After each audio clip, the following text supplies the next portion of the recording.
The fan base is getting restless, and that's probably not fair to the coaching staff. 4 years into the Kirby Smart era, and Georgia is still looking for that official breakthrough. The 2019 season became the new norm for the Bulldogs. Win 12 games, some of them really big ones, but fall short in the SEC championship game. So what does that mean for 2020?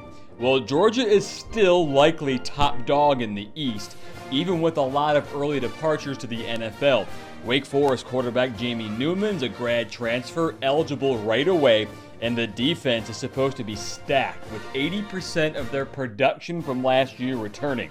Now here's why this season could be up in the air. Week 3 at Alabama is the benchmark, and then in October, they have Auburn and Florida, 2 games that could determine another trip to Atlanta for the title game. The fans are restless, and if 2020 does not end in a league championship this time, you gotta wonder how much more patient they'll be. And just like every other team, we're bringing in one of our sports guys from a sister station. This time it's Rex Castillo from WRBL in Columbus, Georgia. Hey, Rex, this Georgia team, is it a fan base that is expecting more out of Kirby Smart, even though they're averaging 12 wins a year? It's really tough because Kirby has become kind of his own worst enemy when it comes to all of this. He definitely has the high expectations. When you come off 3 11-win seasons, it's really tough to accept anything less at this point. Now that I think this season will be the biggest test because it's going to be the first season I think Coach Smart won't have a Jake Fromm on his roster. With that said, what about this new guy, Newman, from Wake Forest? He's had such a great laundry list, Smart has, of bringing in top-notch quarterbacks, but have we really seen the fruits of the labor with it? Any idea what fans and the coaches expect out of Jamie Newman? I think Jamie Newman shows a lot of promise. It's just really tough to shine or really evaluate quarterbacks in the ACC that aren't named Trevor Lawrence. Just because it's such a Clemson-dominated conference, it's really hard to see anyone else on TV unless you have, like, the ACC network. From what we're seeing from Newman, he has a lot of potential to be that kind of more mobile quarterback, make some really good decisions. And I think it's just the fact that he will have better weapons around him in Athens is going to be a big step up. He'll have a better receivers like a George Pickens and some other guys, and he'll have guys like Zamir White and just running back you back there as well with James Cook and all that. The other part is, though, he's going to have to compete with a guy like JT Daniels coming in from USC. So now that quarterback room, the competition will be there. So it's going to really be interesting to see what's going to come out of that Georgia quarterback room to see who's going to start. The moniker on Georgia, even if you go back to year 2 under Smart when they went to the national title and should have beaten Alabama, if we're going to be honest, the moniker has always been they win a big game or 2 or 3 every year, but then the games that matter most, they fall flat. Is that something that we could potentially be looking at again this year, or what has it been with this team falling flat just once? They can win 3 great games, and they fall flat once, and it's all that matters. So talking to my friends who are lifetime Georgia fans of any sport, they would tell me that that's an absolute curse no matter what sport you root for. I think it's just the fact that I don't know if Coach Smart has the talent around him and he's a smart enough guy to do it. It's just kind of getting out of your own way. Now, with situations like against Tua Tagovailoa and that incredible game in Atlanta, you make mistakes here and there, and maybe you're not even in that situation because the defense was talented enough, the backfield was there. And I think, again, you're right, when it comes to the SEC championship, now you prepare for Tua, you shut him down, and then Jalen Hurts comes back and you forget how good he is. It's just get out of your own way. And I wish that there was a better way to say it, but you had Jake Fromm, who was a good decision maker, but didn't really have to flash the big arm when maybe they should have. Gosh, I really just hope now that you have established your culture, you have locker rooms and generations of guys who've gone there who know what to expect. It's just now understanding how these new coaches, because Kirby Smart's kind of running to the a little bit of the Nick Saban problem. Not only do you have to replace players, you have to replace coaches. So we're going to see how that with Coach Monken and Coach Luke there. Again, guys who've had incredible experience, having an SEC head coach as your line coach could help transition to more clutch situations as well.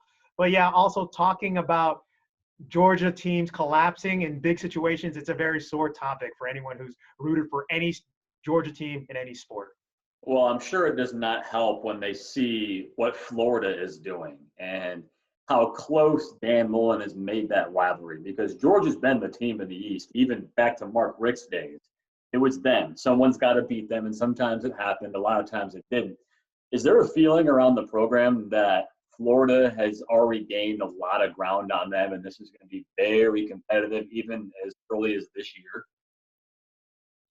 I would not be surprised at that at all, because Dan Mullen has proven that he can recruit and then he can make teams great very, very quickly.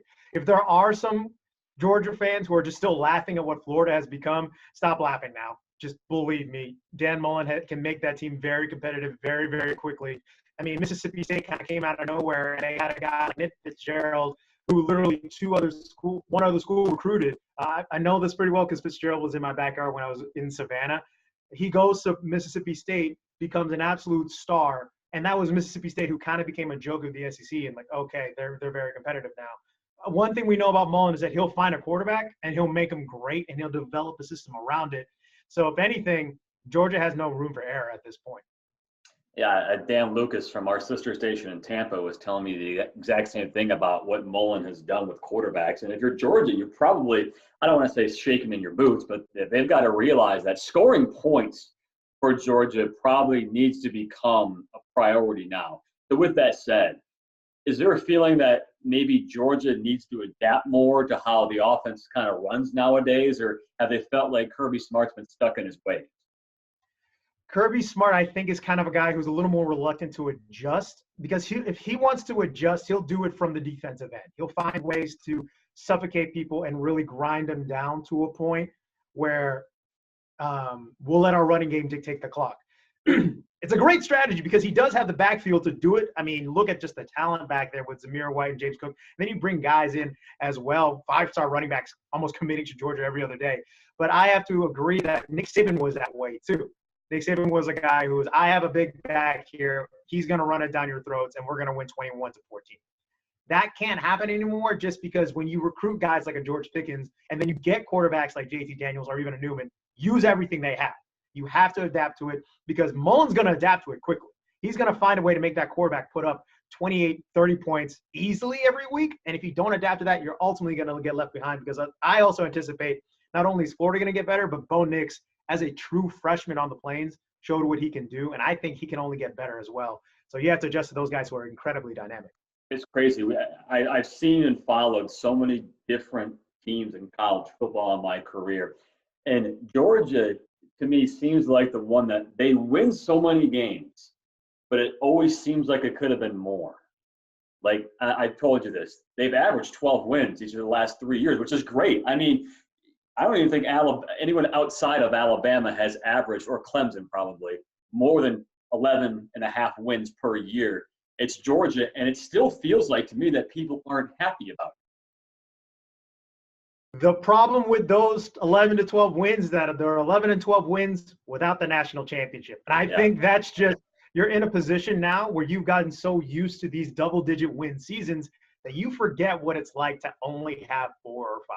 Because if you get to that 4th week and you're not 3-1 or you're not 4-0, then we're talking about firing people or moving stuff around.